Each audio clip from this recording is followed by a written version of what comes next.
appreciate the opportunity from Coach Neighbors for us to get to come over and play here at Fayetteville again this year.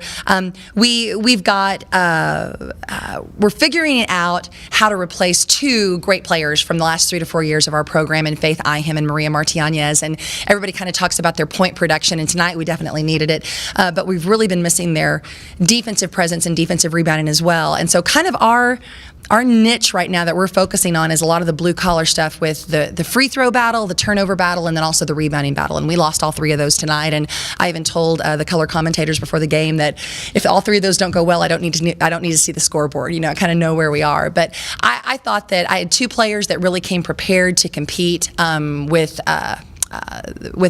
Arkansas's great athleticism and their offensive firepower in Bretones and in Lippy.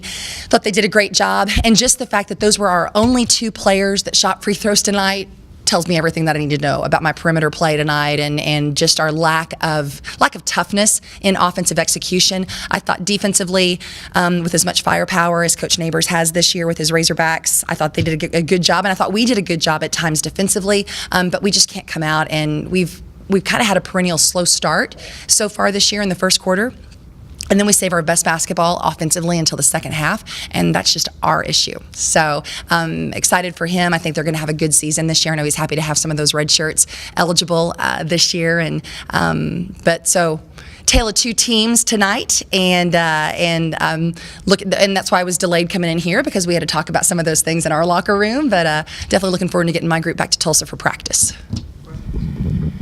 He gave you credit for stopping their transition game pretty good. Was that part of your plan tonight? Well, yeah, and normally we actually like to get up and put a little bit more full court pressure on in the backcourt, and we just have a lot of respect, of course, for Malika's speed and her quickness, and kind of felt like we were going to help him produce some transition if we did that too much tonight. So we had a little bit more of a mentality of picking up in the 3-quarter and half court.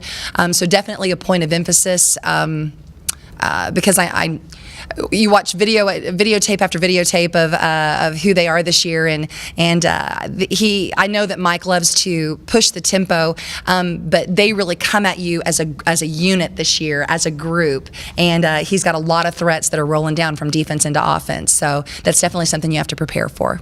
Yes, sir. Kind of talking about those threats, you've seen Jalen Mason 3 years in a row now. This season, like you said, there's way more offensive firepower from some of those other girls. Do you feel kind of like maybe she got lost in the game plan compared to Chelsea Dungy and some of them? I think so, and I think that's a great question, because I hate to say quiet, but that 12 points was really the difference of the game right there. You kind of expect who Malika is, and of course we know Chelsea because she's an Oklahoma girl, and boy, she looks great and fit right now. I'm excited to see what she's going to do here at Arkansas.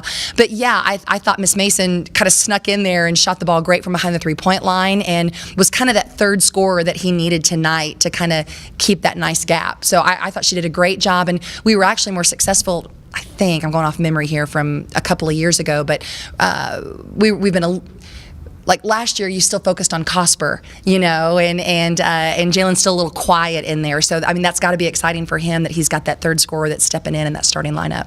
Yeah. Can you compare the matchups from when you guys came in here and won, and then last year was that close win for Arkansas, and then again this year? Can you compare all those? Yes, I think that for us right now, there was.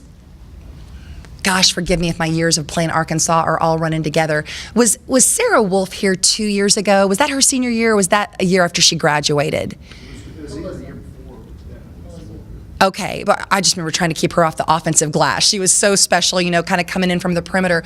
But that's more of who they were 2 years ago when they were here, was that it was a little more blue collar, as far as trying to create offense and stuff, that they kind of needed those kind of tips and those kind of things to keep the offensive opportunities alive. They just look you eye to eye now, and go to work. And so I think their offensive firepower is a lot more in your face and coming directly at you, as opposed to trying to find multiple, sometimes just hard-nosed ways to get the scores. Because that's one of the things that I can remember, is I remember just feeling like did they have the firepower to stay with us a couple of seasons ago, even though we didn't have the outside shooters that we have now? So yeah, it gets back to firepower for them, and it keeps coming in waves. With when he brings Bailey off the bench and he brings his backup point guard off the bench, and that's exciting to be able to keep the pace that you want to without declining the quality of what you're looking for with your offensive attack. Yeah. Any more questions? Good. Thank you. Appreciate it.